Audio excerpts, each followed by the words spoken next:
propone eso, ¿no? De poder hacer preguntas, de poder aclarar dudas. Cuénteme a alguien. Usemos el micrófono, princesa. Por ejemplo, yo pienso que, o no sé si estoy equivocada, que el papá de Timoteo no, o sea, tal vez él no estaba como metido con Dios o algo, porque siempre inculca es como que dice que la mamá y que la abuela eran como los que instruían a Timoteo, ¿no? Bueno, eso ya es algo como que tú miras personal, pero de lo que aprendimos, de lo que se Ya. habló, de lo que se habló en la enseñanza, ¿qué te quedó, qué te llamó la atención, qué aprendiste, qué te gustó? Bueno, que el pastor es guiado es colocado para guiar al pueblo, que pues que no debemos de como que andar por nuestro lado o sea, como que no dejarnos pastorear, no está bien eso. ¿Qué más? Pues en el momento sería como eso. Ok, recuerden que hablamos sobre los requisitos de los líderes de la iglesia. ¿Se acuerdan que hablamos y ahí nombran en la escritura, nombra obispos, nombra ancianos, nombra pastores, y ellos son 3 grupos diferentes, ¿verdad? No, ¿no? Por eso les pregunto. Es lo mismo. Por eso me gusta hacer recorderis, ¿sí ven? Perdón, por eso, por ejemplo, esta traducción de la Nueva Traducción Viviente no habla específicamente de uno de los nombres que dicen ahí, sino realmente de líderes. Entonces, habla del líder de la iglesia, debe ser un hombre que lleve una vida intachable, fiel, tener control propio, bueno, todas las cosas que vimos. Pero generalmente es el líder el que dirige parte de la iglesia también, o los que dirigen la iglesia. Ok. Y sí, bueno, quedó claro, ¿no? Obispo, anciano, pastor, líder, se está refiriendo a la misma persona, bueno, para que lo tengamos bien presente, porque no es que esté nombrando un líder, o sea, un obispo es una cosa, un pastor es otra, no, es la misma persona, sino con diferente calificación, por decir, nombre, más que calificación. Jairito, cuéntanos. Yo aprendí aquí algo nuevo, son las instrucciones sobre la oración, porque muchas veces somos como muy rápidos, de pronto pensamos que lo que nosotros estamos pensando Dios lo está pensando, y que nos aferramos a que eso es lo que Dios nos tiene que dar, y no es exactamente, porque aquí hay unas instrucciones que me parecieron interesantes. Yo desde que conocí de Dios, yo hacía una oración, pero esto me enderezó porque dice que quiero pues que los hombres oren en todo lugar. Dice uno que se ora únicamente en la iglesia, se ora únicamente de pronto en la casa, no, en todos los lugares. Entonces es decir, para mí parece algo como muy fácil, pero decía, bueno, pero ¿cómo se hace la oración? ¿Sí? Es poder tener una comunión con Dios directamente y siempre, como dice, tener un corazón limpio. Es otra enseñanza. Ahí estás hablando del capítulo, sí. Ahí estás hablando del capítulo 2. No, pero está bien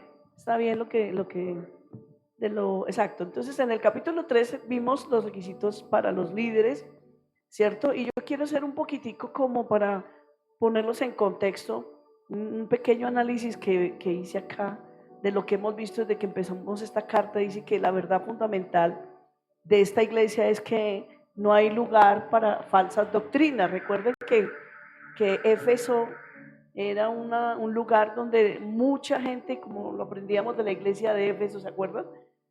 En un lugar donde cada uno tenía un dios, llena de dioses por todos lados, ¿no? Entonces, ¿cuál es la preocupación del apóstol Pablo? Que dentro de la misma congregación habían falsos maestros, falsos apóstoles, todo falso. Entonces, por eso el apóstol Pablo motiva a Timoteo a que por favor, ojo ahí, Timoteo, y ahora sí voy a lo que dice Jairito sobre la importancia de que orar es vital. Por eso Pablo le dice a Timoteo, quiero que oren en todo lugar, en todo tiempo, en todo momento, porque es que lo que se estaba viviendo dentro de la iglesia era tan preocupante que no era suficiente, como dices tú, Jairito, de pronto solo los domingos ir a orar a la iglesia, tocaba estar orando todo el tiempo. Timoteo quedó en medio de una cantidad de gente llena de falsas doctrinas, de falsos conocimientos, y lo que se está tratando ahí es de que la verdad resplandezca en medio de esas tinieblas, ¿cierto? Entonces por eso dice que la oración es el arma más poderosa cuando los cristianos enfrentan persecución aún por el mismo gobierno, ¿cierto? La oración es la clave para mantener la paz interior y la unidad de la iglesia.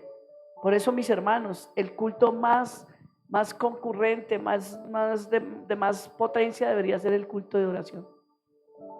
Y a veces ocurre que es el servicio más solo, ¿sí o no? Porque la verdad parece que parece que los cristianos pensáramos que no necesitamos orar, cuando la oración es muy importante, ¿cierto? Ahora, lo importante también de esta iglesia era la belleza cristiana, que es prácticamente lo que el apóstol Pablo le está diciendo a la iglesia, es esa humildad, es ese amor, ese coinonía de los hermanos, del que no hubieran rivalidades. ¿Ustedes creen que solo en este tiempo es que hay choques entre los hermanos? Todo el tiempo ha existido eso. La Biblia en los evangelios no nos muestra así muy abiertamente, pero sí nos da indicios de que entre los discípulos también se peleaban entre ellos, ¿no? Y cuántas veces Jesús tuvo que irlos a hacer que se reconciliaran, que se amistaran. Exacto, exacto. Entonces, lo importante es la unidad de la iglesia, que es una de las bellezas cristianas, que está reflejado más que todo en la humildad, ¿cierto? Y se acuerda que en el capítulo 3, verso 2 hablábamos del liderazgo, que el liderazgo en la iglesia no lo debemos tomar a la ligera, porque es un llamado hecho por Dios. Tampoco es que nadie se autonombra, ¿no? Yo quiero ser pastor, entonces yo me paro y digo, yo soy el pastor ahora aquí en esta iglesia. Eso no es así. Es el Señor el que llama, es el Señor el que escoge, es el Señor el que coloca a las personas para liderar la iglesia, ¿cierto?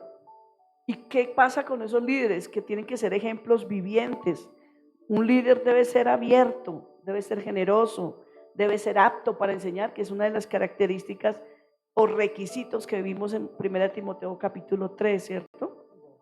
Eso se dice también algo importante que aprendimos, y es que no debe ser una persona nueva. Exacto. Sino debe ser una persona preparada. Un líder de la iglesia no debe ser un nuevo creyente, sino debe ser preparado. Amén. Para dar la palabra. Habla del término neófito, ¿no?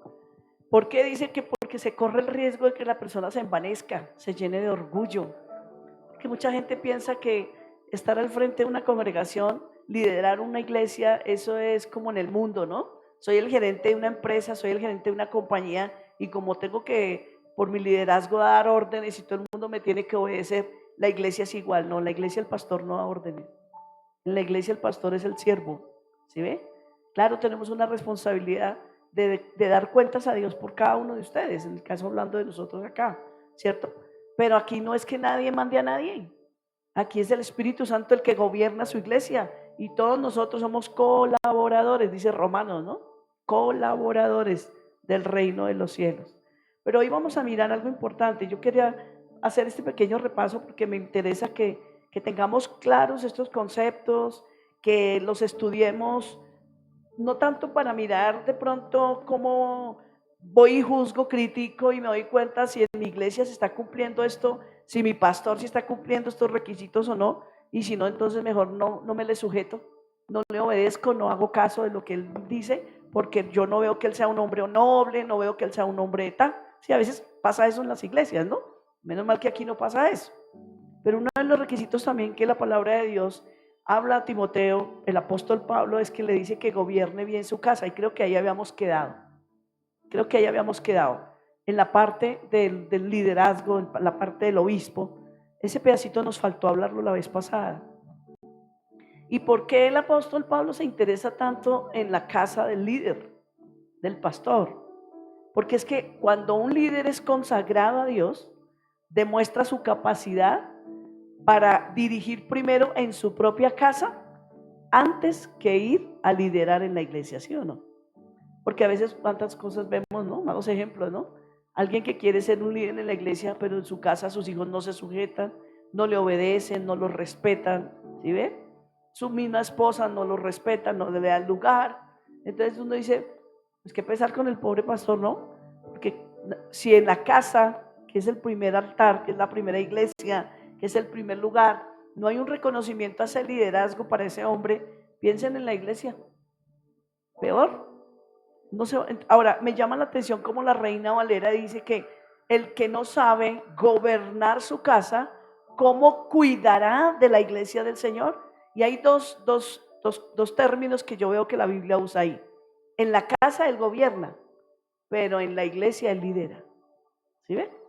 Lindo eso. En la iglesia se lidera, no se gobierna.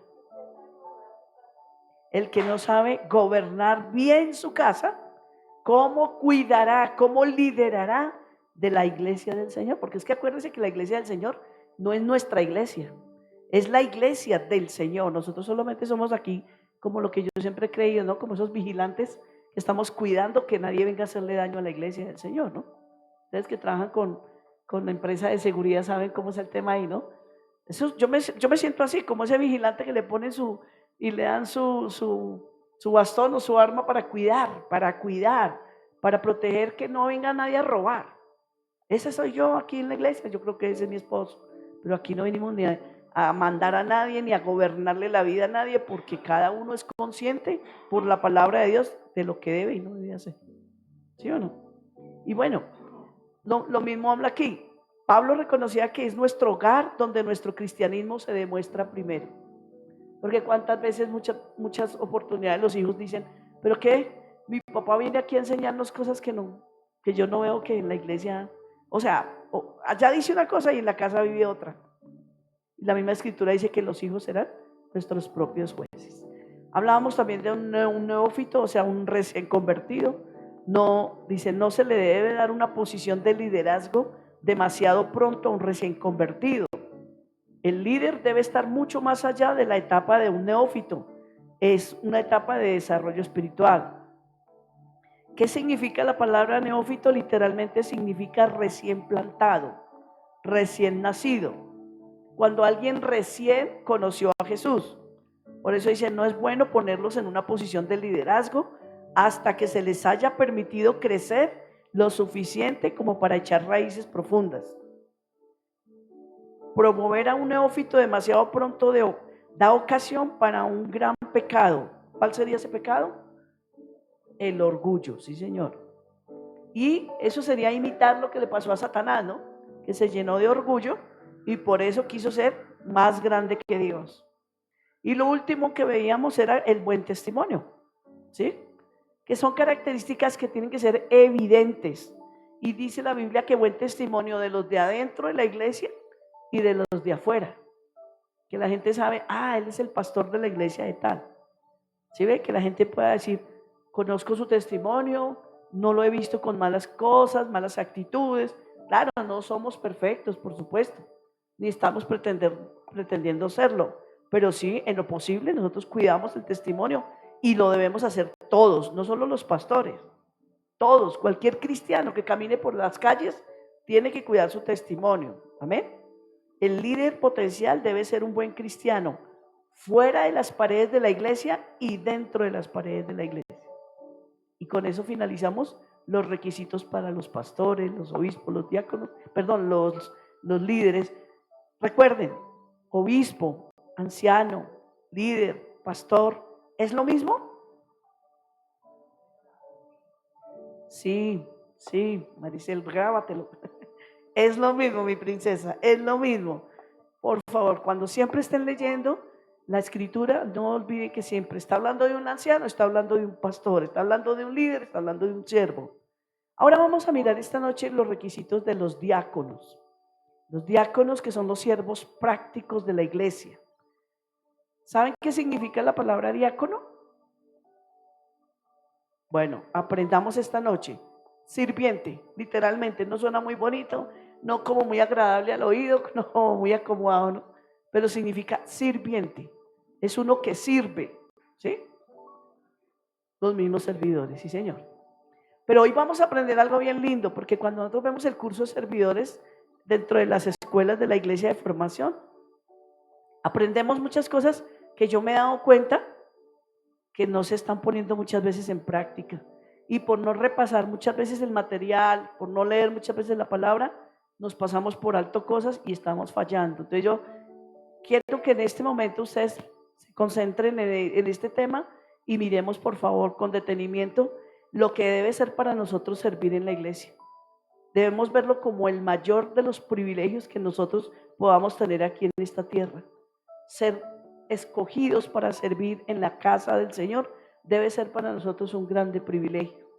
Sea la persona que limpia las sillas, que barre, sea la persona que recoge la ofrenda, sea la persona que lava los baños, cualquier labor que tú tengas aquí de privilegio para hacerlo dentro de la casa de Dios, nunca lo mires y nunca lo sientas y lo veas como una carga, sino míralo como un privilegio, míralo como un honor que se te está confiriendo, y no porque los pastores te escojan para decir tú lo vas a hacer, es porque Dios te nombró, Dios te escogió.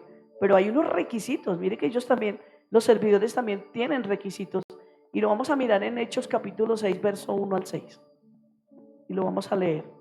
Y ojalá cada uno tenga ahí su Biblia, porque sería muy bueno que lo puedan ir subrayando, por favor. Hechos capítulo 6, versículo 1 al 6. Vayan subrayando esos requisitos tan importantes que muchas veces, como les digo, nos los pasamos por alto, no los tenemos tan en cuenta y se hace muy necesario que lo valoremos, iglesia. Aquí dice 7 hombres escogidos para servir. Y vamos a mirar, ustedes me van a ayudar porque quiero que después de que lo leamos, entre todos vamos a ir analizando, ¿listo? Y me dicen cuál de esos requisitos les llamó la atención, o tal vez con cuál de esos requisitos se identifican o les gustaría hacer mucho más. ¿Les parece? ¿Listo? ¿Están conmigo? Dice, al multiplicarse los creyentes, rápidamente hubo muestras de descontento. Los creyentes que hablaban griego se quejaban de los que hablaban hebreo, diciendo que sus viudas eran discriminadas en la distribución diaria de los alimentos. De manera que los 12 discípulos convocaron a todos los creyentes a una reunión. Dijeron, nosotros los apóstoles deberíamos ocupar nuestro tiempo en enseñar la palabra de Dios y no en dirigir la distribución de alimentos. Por lo tanto, hermanos, escojan a 7 hombres que sean, ¿qué? Muy respetados, que estén llenos del espíritu de sabiduría. A ellos les daremos esa responsabilidad. Entonces nosotros los apóstoles podremos dedicar nuestro tiempo a la oración y a la enseñanza o la enseñar la palabra, ¿cierto? Y miren lo que pasó. A todos les gustó la idea y eligieron a Esteban, un hombre lleno de fe y del Espíritu Santo, a Felipe, a Prócoro, a Nicanor, a Timón, a Parmenas y a Nicolás de Antioquía, quien anteriormente se había convertido a la fe judía. Estos 7 hombres fueron presentados ante los apóstoles, quienes oraron por ellos y les impusieron las manos. Así que el mensaje de Dios siguió extendiéndose. El número de creyentes aumentó en gran manera en Jerusalén y muchos de los sacerdotes judíos también se convirtieron. Tremendo, ¿verdad? Ahora, traten ustedes de explicarme qué entienden. Analicémoslo entre nosotros aquí. ¿Qué entendieron de lo que leímos? ¿Qué ven ahí? ¿Qué les llamó la atención? Gracias. Pues yo lo que miro aquí es que no cualquiera podía servir, que no cualquiera podía servir, que primero tenía que esa persona estar llena de sabiduría y del Espíritu Santo de Dios. Y ¿qué más veo aquí? Sí, eso, que tenía que ser una persona de fe, llena de fe, de sabiduría, del Espíritu Santo, para que así pudiera, pues, como desempeñar una buena labor, un buen servicio. Ok, muy bien. ¿Alguien más quiere colaborar? ¿Nos quiere decirnos algo? Cuando la gente no quiere participar, es decir, ni hacen ni dejan. Esa parte donde dice, y en aquellos días crecía el número de los discípulos y hubo murmuración de los griegos contra los hebreos, ya que las vidas de aquellos eran desatendidas. en la distribución diaria. Ya los estaban criticando porque ellos estaban consagrando en la obra de Dios. Y eso pasa muchas veces Sí, todo el tiempo. en las iglesias. Entonces, eso me llama a mí mucho la atención, porque es lo que sucede a diario. Así es. Todo el tiempo uno es criticado, ¿no? Juzgado. ¿Alguien más quiere aportar algo con respecto a estos? ¿Qué les llama la atención? A ver, ¿qué les gustó? ¿Si encontraste algo que te llama la atención? ¿Nada? Descúbrelo, Los léelo y verás requisitos. lo chévere. Aquí hay 2 requisitos esenciales. Sí. Y dice que sean respetados. Y que sean respetados es que tengan también integridad, como decían en 1 Timoteo. Y también que sean llenos del Espíritu. ¿Llenos de qué? Del Espíritu Santo. Sí. Y también que tengan sabiduría. Prácticamente hay 3 requisitos aquí muy primordiales. Y dice, solamente a ellos les daremos la responsabilidad, no más, sino a esa gente. Okay. O sea, tenían que demostrar que realmente tenían estas situaciones para que ellos pudieran servir. Y simplemente era servir las mesas, ¿no? Pero no era cualquier persona. Ok. ¿Nadie más? ¿Nadie más se anima? Bueno, iglesia, mire, hay algo bonito que tenemos que hoy ser sinceros cada uno de nosotros. Y es que valoremos lo que Dios nos ha dado. Cuidemos eso pequeño que hoy nos da, porque la palabra misma nos lo ha advertido que si en lo poco somos fieles, sobre mucho Él nos va a colocar. Y no nos ha podido entregar más porque tal vez no nos haya dado fieles en lo pequeño. Pues que esta sea la noche para reflexionar, iglesia. Que este sea el momento para decirle, Dios mío, tú me pusiste a servir acá en esta iglesia y tal vez no lo he hecho con un corazón realmente dispuesto. Tal vez lo he venido haciendo. Yo sé que todos los días nuestro ánimo no amanece igual, pero en algunos momentos no nos ha gustado mucho el tener que tal vez servir. Y lo hemos hecho más por un compromiso, porque estoy ahí en la lista, porque me tocó a mí, pero no lo quisiera hacer porque tengo pereza, porque tengo sueño, estoy cansado, estoy aburrido, cuántas cosas, ¿no? Que solo el Señor sabe. Pero que a partir de hoy, para nosotros los servidores, porque yo también soy una servidora, todos somos servidores de nuestro gran Dios, que a partir de hoy cualquier cosita que yo sea llamada por el Señor a hacer en su casa, lo haga con amor. Colosenses habla acerca de que todo lo que hagamos, hagámoslo como para el Señor y no para los hombres. Porque cuando hacemos las cosas para los hombres, lo hacemos mal. Lo hacemos con interés, lo hacemos por condición, por conveniencia, porque me vean, porque me aplaudan, porque me den un detalle. Si es en el trabajo, porque me aumenten, porque me asciendan. En la iglesia no existe eso, ¿cierto? Pero no.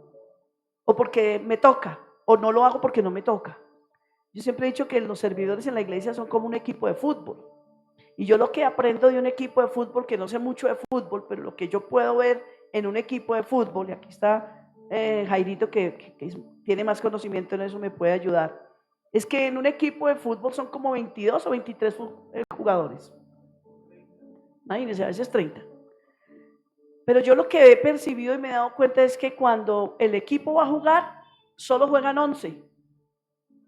Pero entrenan 30 o entrenan todos los 20 y pico. Vamos a decir que son 22.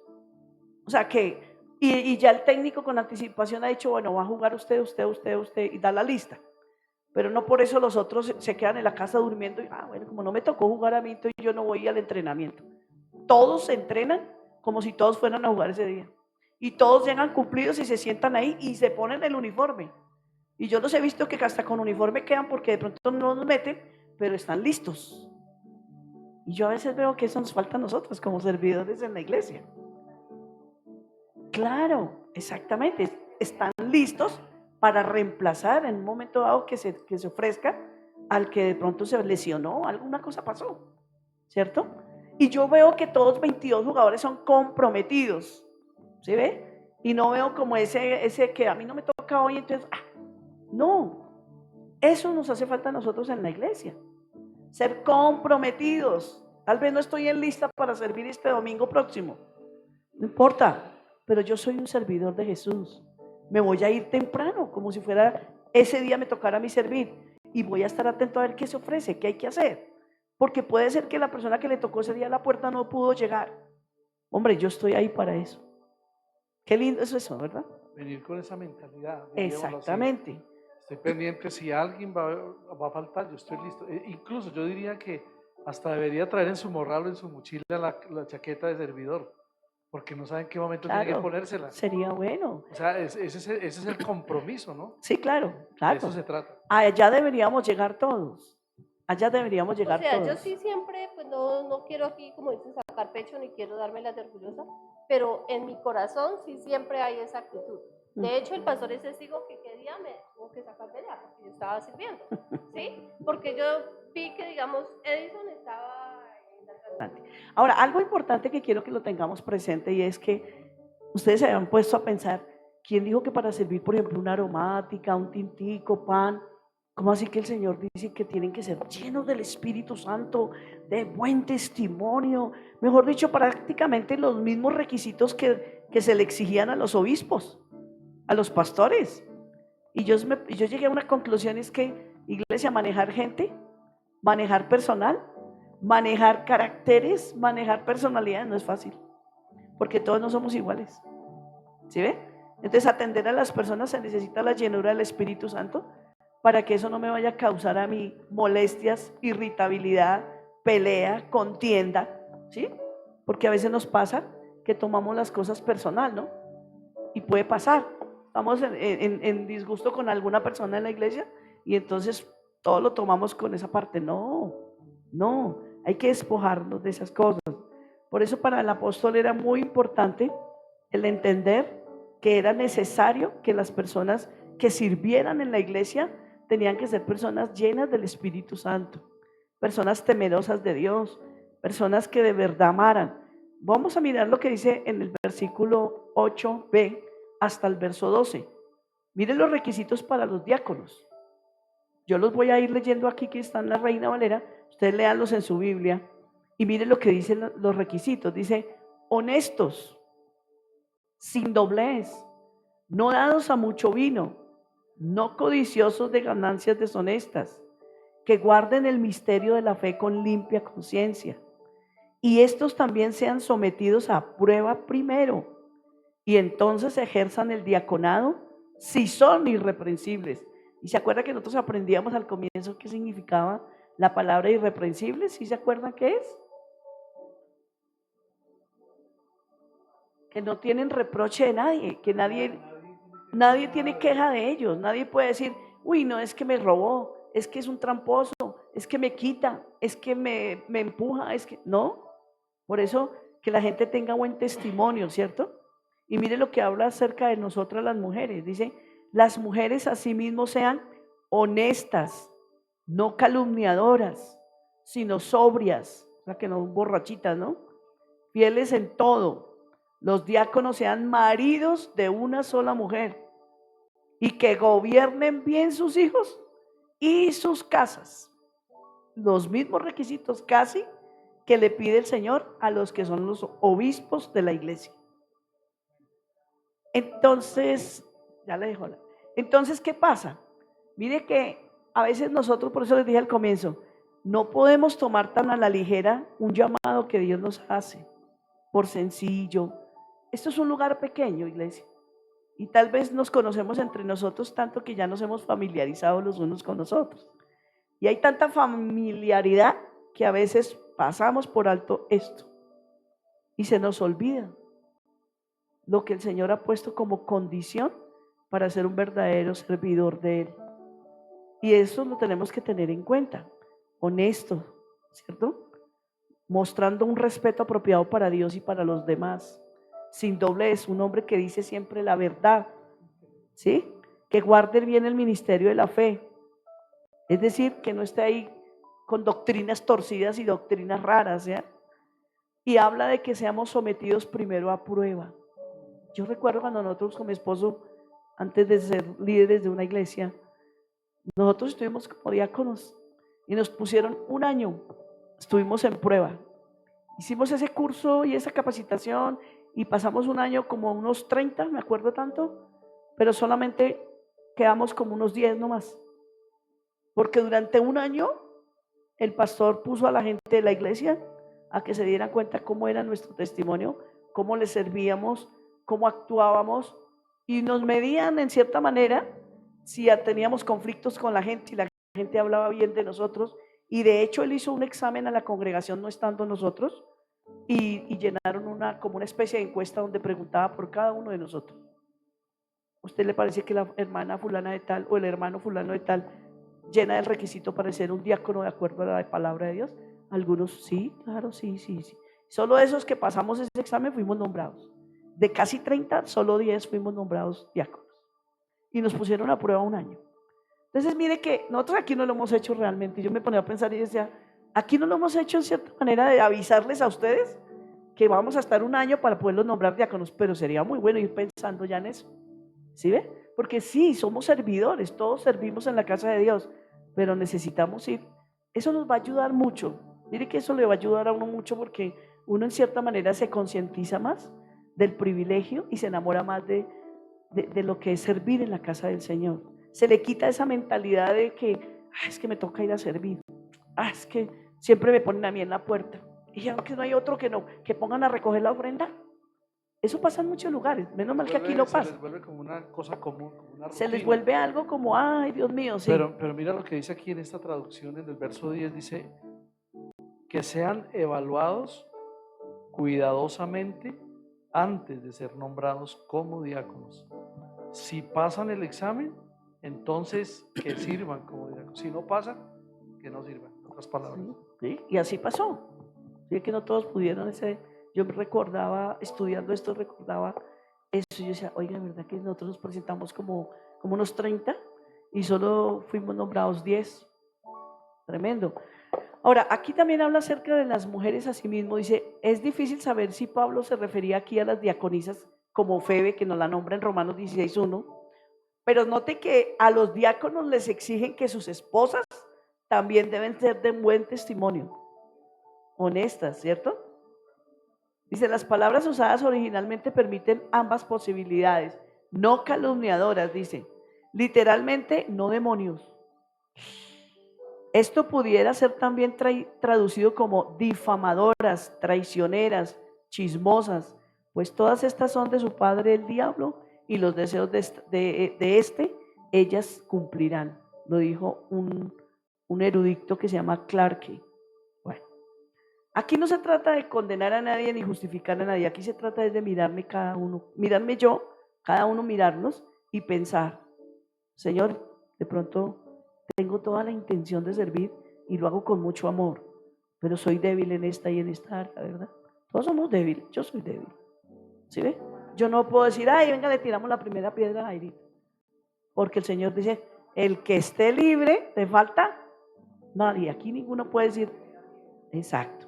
Entonces, iglesia, hay una promesa para los diáconos, para los que servimos al Señor.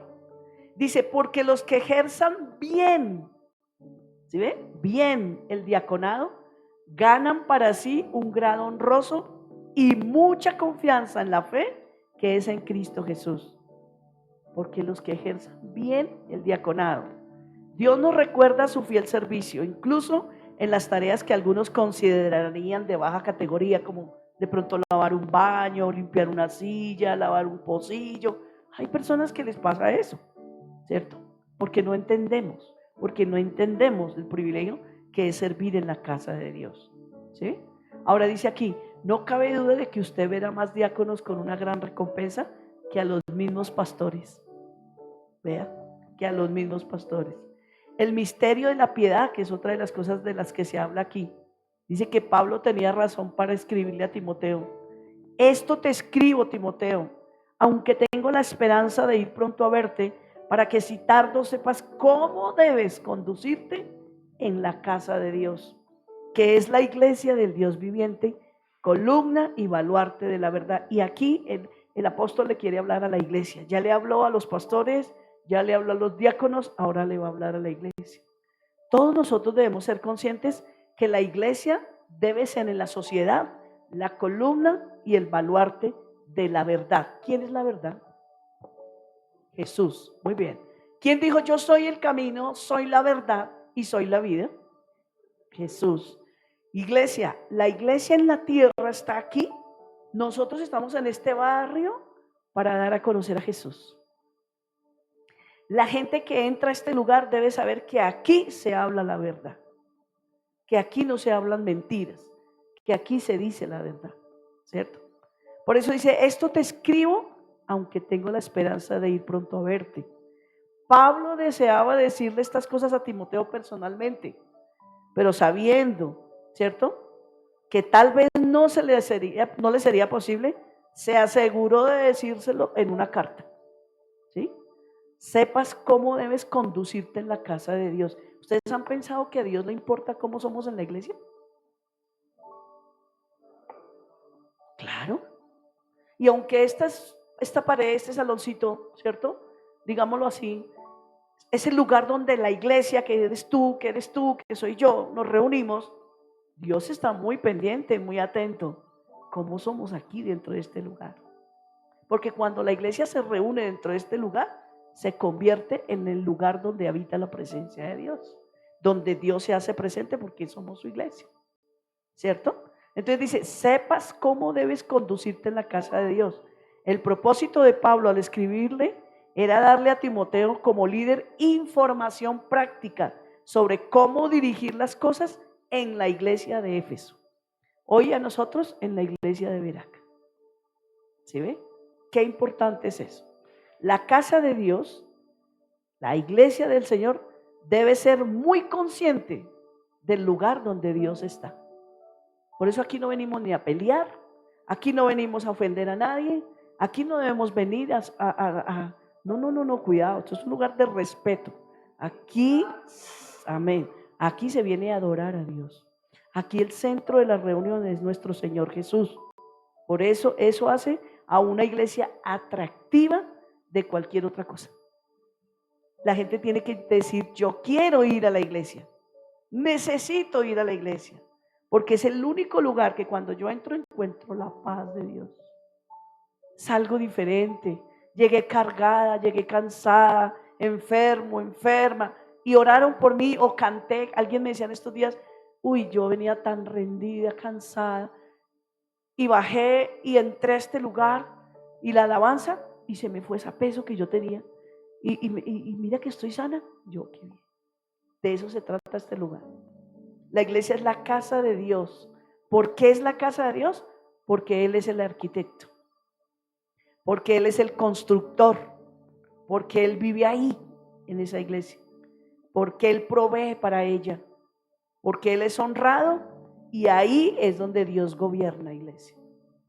Por eso se llama la iglesia del Dios viviente. En el lenguaje griego antiguo, iglesia era una palabra no religiosa para un grupo de personas llamadas aparte con un propósito. El Dios viviente ha llamado y ha reunido a su pueblo para su propósito. ¿Ustedes se sienten cada uno llamados por Dios? ¿Y para qué? ¿Para qué creen cada uno de ustedes que Dios nos trajo aquí?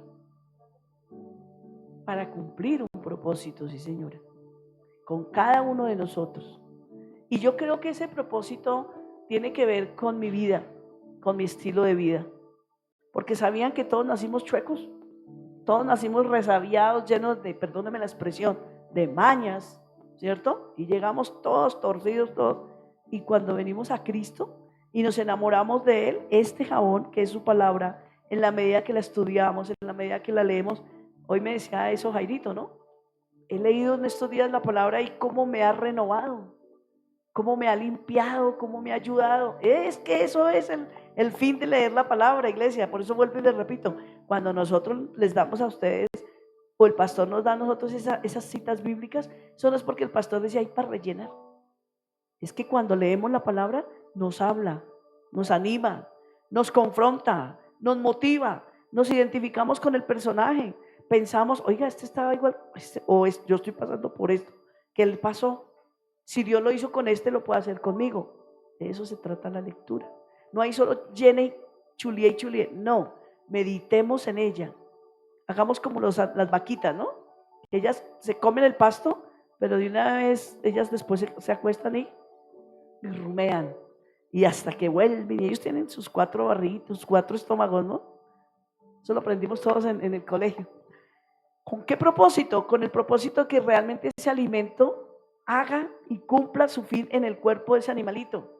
Pues esta palabra tiene que hacer y cumplir su propósito en la casa de este animalito, de nosotros, ¿cierto? Es importante. Él nos compara con ovejitas, somos ovejitas, ¿cierto? Entonces, importante eso, iglesia. La iglesia es el pilar de la verdad, debido a que a través de su ministerio se conserva y se transmite la verdad.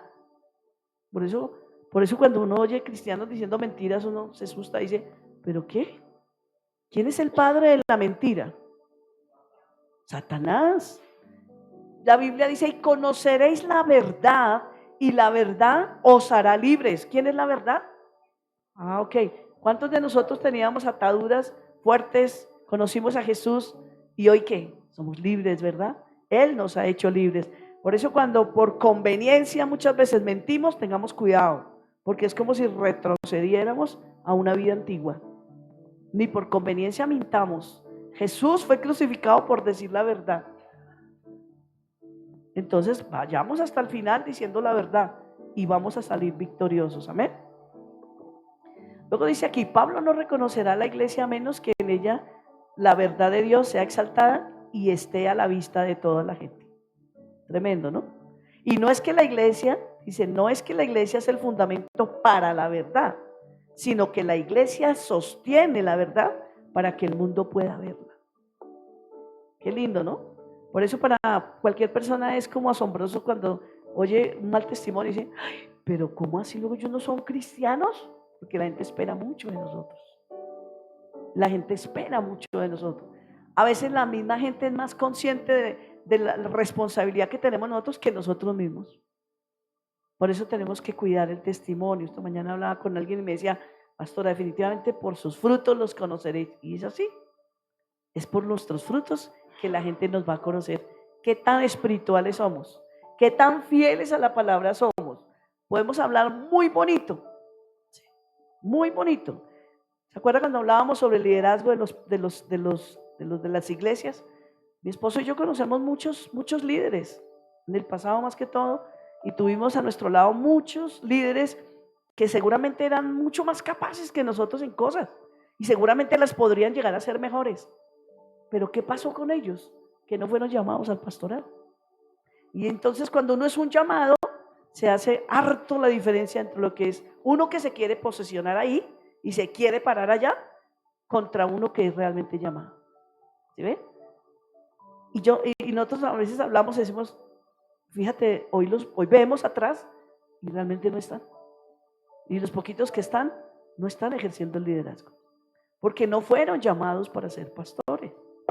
Y este ministerio es un ministerio muy perseguido. Es un ministerio muy criticado, muy juzgado, muy apetecido. ¿Sí? Pero porque se ve con los ojos naturales. Si alguien en el espíritu supiera lo que significa este ministerio, no lo desearía. Pero cuando se es llamado, el Espíritu Santo, como decía Isaías, pone algo que arde dentro de cada uno de nosotros. Y dice, ardía dentro de mí, fue mucho más fuerte que yo y me venció. Porque eso es Dios. Eso es Dios. Ahora, cuando la iglesia se levanta valientemente y predica la palabra, es el pilar de la verdad. Mire que eso es una de las muestras de que hay una iglesia que predica la verdad, que no se esconde, sino que es valiente y sale a predicar.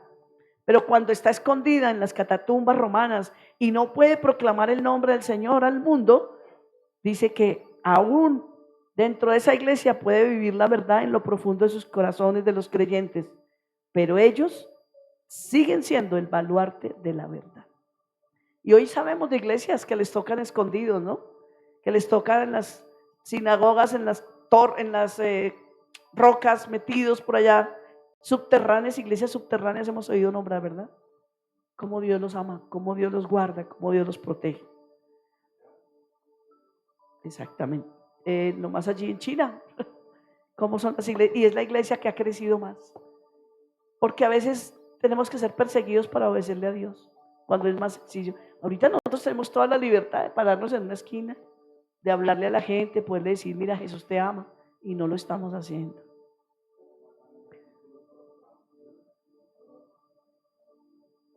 ¿Será que tenemos que esperar que venga una persecución, algo bien fuerte para ahí sí ponernos, despertarnos y salir a predicar? ¿Qué estamos esperando, iglesia? ¿Se acuerda que hace como 15, 20 días Santiago nos dio una enseñanza y nos dejó un papelito? ¿Cuántos tienen ese papelito ya con sus 3 personas anotadas, sus familias? ¿Estamos orando por ellos? Los tenemos que ver aquí sentaditos, iglesia. Eso no es solamente que, ay, qué tan bonito ese papelito que hizo Santiago y nos lo dio. Guardémoslo, está chévere como para ahí anotar la petición. No, eso es para orar por esas personas y darle gracias a Dios por ellos. Un himno antiguo para expresar los fundamentos de la verdad cristiana dice, e indiscutiblemente grande es el misterio de la piedad. Dios fue manifestado en carne, justificado en el Espíritu, visto de los ángeles, predicado a los gentiles, creído en el mundo y recibido arriba en gloria. Qué tremendo himno, ¿verdad? Y es un versículo de la Biblia, ¿cierto? Dice, visto de los ángeles. Está más que todo en Mateo 3:16. Dice que esta declaración fue hecha en Mateo 3:16. Ahora, predicado a los gentiles y creído en el mundo. ¿Quiénes éramos nosotros antes? Gentiles. Gentiles. No merecíamos esta salvación tan grande, pero dice que el mismo Pablo hizo lo mejor que pudo para cumplir con estas declaraciones. Él estaba ocupado predicando a Jesús entre los gentiles y llevando al mundo a creer. Tremendo hombre, ¿no? Tremendo hombre de Dios. La manera de Dios de producir fe en los corazones de los hombres no es con imágenes. No es que tú te hagas una imagen de Dios y te arrodilles a adorarla. No funciona así. Ni con música o símbolos, sino al escuchar la palabra de Dios, al leer la palabra de Dios. Es que se conoce verdaderamente a Dios. Así es, practicarla, que es muy importante. Dice, esto puede parecer algo extraño y como extraño será visto, porque es un misterio y un gran misterio, pero un hecho más allá de toda controversia. La iglesia mantendrá por siempre que Cristo debe ser predicado entre los gentiles, dijo Spurgeon. Y vamos a terminar aquí. Habla de recibido arriba en gloria. ¿Qué nos recuerda esto?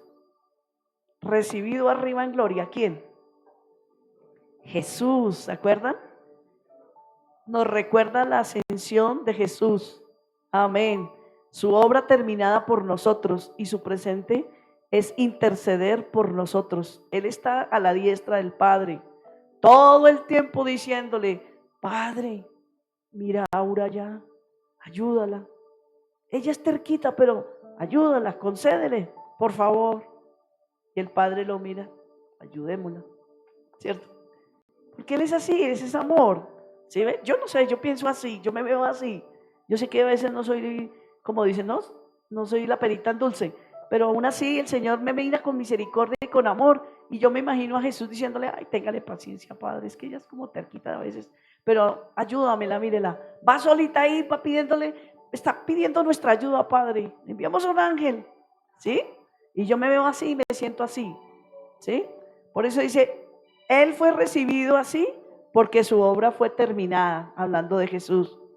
Saben, Él nunca se habría entrado en su gloria si no hubiera terminado toda su difícil tarea. ¿Ustedes creen que eso fue fácil para el Señor? No fue fácil. Lo acabamos de tratar en estos temas de estos días, ¿cierto? Él no hubiera aceptado ninguna recompensa si no se la hubieran ganado por completo. Él se ganó la victoria, Él se ganó la recompensa del Padre. Recibido arriba en gloria. Para terminar vamos a mirar Juan 20, 24 al 29 que dice la palabra. Juan 20, 24 al 29.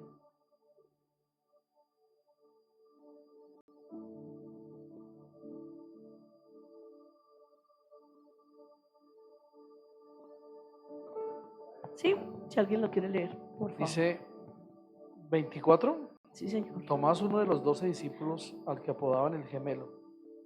O sea, 20, 24 al 29. ¿Sí? Ah, bueno. No. Dice, no estaban con los otros cuando llegó Jesús. Ellos le contaron, hemos visto al Señor. Pero él respondió, no lo creeré a menos que vea las heridas de los clavos en sus manos, meta mis dedos en ellas y ponga mi mano dentro de la herida de su costado.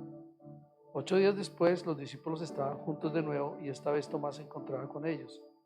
Las puertas estaban bien cerradas, pero de pronto, igual que antes, Jesús estaba de pie en medio de ellos y dijo, la paz sea con ustedes.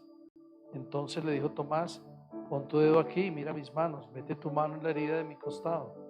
Ya no seas incrédulo, cree. Mi Señor y mi Dios, exclamó Tomás. Entonces Jesús le dijo, ¿tú crees porque me has visto? Benditos son los que creen sin verme. Amén. Mire que esto es algo que tiene que ver con nuestro carácter, iglesia. ¿Sí? ¿Cómo era el carácter en ese momento de Tomás? Incrédulo. ¿Sí o no? No, yo hasta que yo no lo vea, yo no lo creo. Y el Señor tuvo que decirle, venga, meta el dedito aquí. Ay, sí, Señor Dios y Dios. Bueno, pues entonces no sea así, Tomás, por favor. Tuvo que tocarme, tuvo que verme para creer. Bienaventurados los que sin verme creyeron, ¿cierto? Qué importante, y eso tiene que ver con nuestro carácter, iglesia. Qué importante que la palabra de Dios nos deja ver acá. Que dice en la palabra, la descripción que hace Pablo de Jesús después del pasaje, que habla del carácter cristiano, nos recuerda la clave para la transformación de nuestro propio carácter. Mantener nuestra mirada puesta en Jesús. Muy bien. Es tal como Pablo se lo escribió en 2 Corintios 3:18, que dice, por tanto, todos nosotros, iglesia Veraca, mirando a cara descubierta como en un espejo la gloria del Señor, somos transformados de gloria en gloria en la misma imagen como por el Espíritu del Señor. Él nos lleva a que a medida que tú te lavas, lees la palabra, oras, buscas a Dios, no pierdes tiempo en las redes, estás metido en la presencia de Dios, esa palabra te va lavando, te va limpiando, te va llevando, ¿sí? Te va santificando. Claro. Jesús es el cumplimiento perfecto de la descripción del carácter cristiano. Confiamos en que Jesús transformará nuestras vidas de acuerdo al mismo carácter. Mientras pongamos nuestra atención en Él, dice que algunas veces nosotros queremos religión para construir este carácter en nosotros, pero realmente es la relación con Jesús lo que realmente lo construye. Hay algo que Dios detesta y es la religiosidad. Ustedes se dieron cuenta que en Semana Santa, que se celebró hace unos días atrás, se vio en películas, se lee en la Biblia, que fueron los religiosos los que realmente incitaron al pueblo a crucificar a Jesús. Los religiosos. Tenemos que tener cuidado de no caer en la religiosidad, porque si hay algo que Jesús detesta es la religiosidad. Él no nos llamó a ser religiosos, y siempre se lo he dicho a la gente cuando Dios me da la oportunidad de predicarles. Si el Señor Jesucristo hubiera venido a instituir una religión en la tierra, Él hubiera abierto una sinagoga y hubiera colocado un letrero que dijera, esta es la iglesia donde todos tienen que ir a congregarse. Él no puso un letrero, Él modeló un estilo de vida y a todos les dio la misma oportunidad de cambiar su estilo de vida. Y a los religiosos les dio la oportunidad de ser perdonados y algunos se convirtieron. Cristo no es una religión. Cristo no es una religión. Cristo es un estilo de vida que nos modeló, que nos enseñó. Él no viene por una religión específica. Él no va a venir por aquí, por el A, por el E, por el C. Él viene por un pueblo que lo ame, que lo respete, que lo honre, que guarde su palabra. ¿Estamos de acuerdo? Vamos a colocarnos sobre nuestros pies, iglesia. Y hasta aquí terminamos nuestra primera carta de Timoteo capítulo 3. Que el Espíritu Santo de verdad nos ayude a valorar lo que realmente cuesta y lo que realmente Él nos ha llamado a hacer, a servirle, a honrarle con lo poquito, con lo pequeño, con lo grande, con lo mucho, con lo poco. Saben, siempre que hagas algo para Dios, recuérdalo, hagámoslo con ese amor. Yo a veces me pongo a pensar y digo, de verdad yo tengo que hacer casi cuenta que cuando le estoy sirviendo a mi esposo el desayuno no es mi esposo el que está ahí sentado, es Jesús. y no se lo voy a ir a tirar de cualquier manera ni de cualquier forma. Se lo voy a servir con amor, porque Él representa a mi Señor. Y lo que yo siembre, yo recojo. Si yo quiero ser amada y respetada, tengo que amar y respetar. Ese fue el ejemplo que el Señor nos vino a dar. Oremos, iglesia, inclinemos nuestras cabecitas y reflexionemos por un instante en lo que es nuestra vida, en el servicio a nuestro Salvador. Este lugar es un lugar pequeño, tal vez no somos multitudes, pero Él nos está probando aquí, iglesia. Él está viendo con qué actitud llegamos, con qué corazón estamos aquí, si de verdad amamos su casa, si de verdad amamos lo que hacemos, si de verdad nos importa lo pequeño, lo poco. Debemos hacer las cosas, como dice la Escritura en Colosenses, como para el Señor y no para los hombres. No para que nos aplaudan, no para que nos admiren, no para ser vistos, sino para que el Rey de Reyes y Señor de Señores se lleve todos los honores, los aplausos y la gloria. Poderoso Dios del cielo, te doy gracias esta noche. Abrir tu palabra y leerla es encontrar un tesoro maravilloso que enriquece nuestras vidas, Señor. Es oír una voz maravillosa que habla a lo más íntimo de nuestro ser interior y nos dice: te amo y por eso te he llamado. Y es por eso que esta noche te pido perdón, Señor, por tantas veces que a veces no he servido con ese amor, esa entrega, ese cariño. Señor, ayúdame, te lo pido esta noche en el nombre de Jesús, a amar este llamado que tú me has hecho, Señor, a honrar con todo mi corazón, Señor, el privilegio que tú me has dado de servir en tu casa, Dios mío. Sé que muchos de los que llegan a este lugar quisieran tener este lugar de privilegio, pero no les ha sido dado, sino a ti te plació, Señor, dárnoslo a nosotros, y es por eso que esta noche, Dios, quiero valorar lo que tú nos has entregado. Quiero darte gracias porque sin merecerlo nos has tenido en cuenta, Señor. Haz que lo que hagamos en esta casa sea pequeño, sea aparentemente insignificante. Para ti significa mucho y representa mucho, Señor. Y quiero que para mí también lo sea, Dios mío. Por favor, ayúdanos, te lo pedimos esta noche.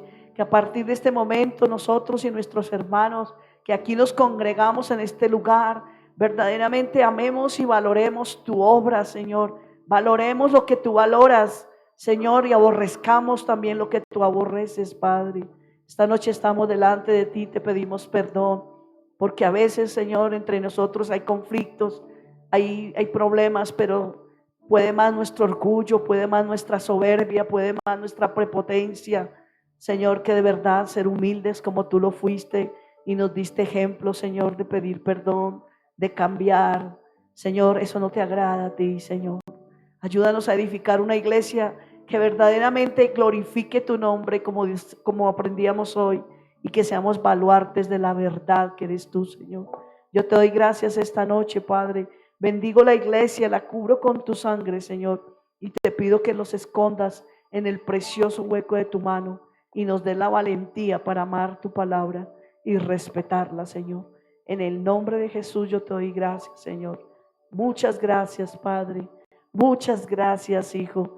Y muchas gracias, Espíritu Santo de Dios. Iglesia, Dios les bendiga y esperamos que repasen esta enseñanza, vuelvan a verla, vuelvan a escucharla y pensemos en el Señor. Un abrazo para todos.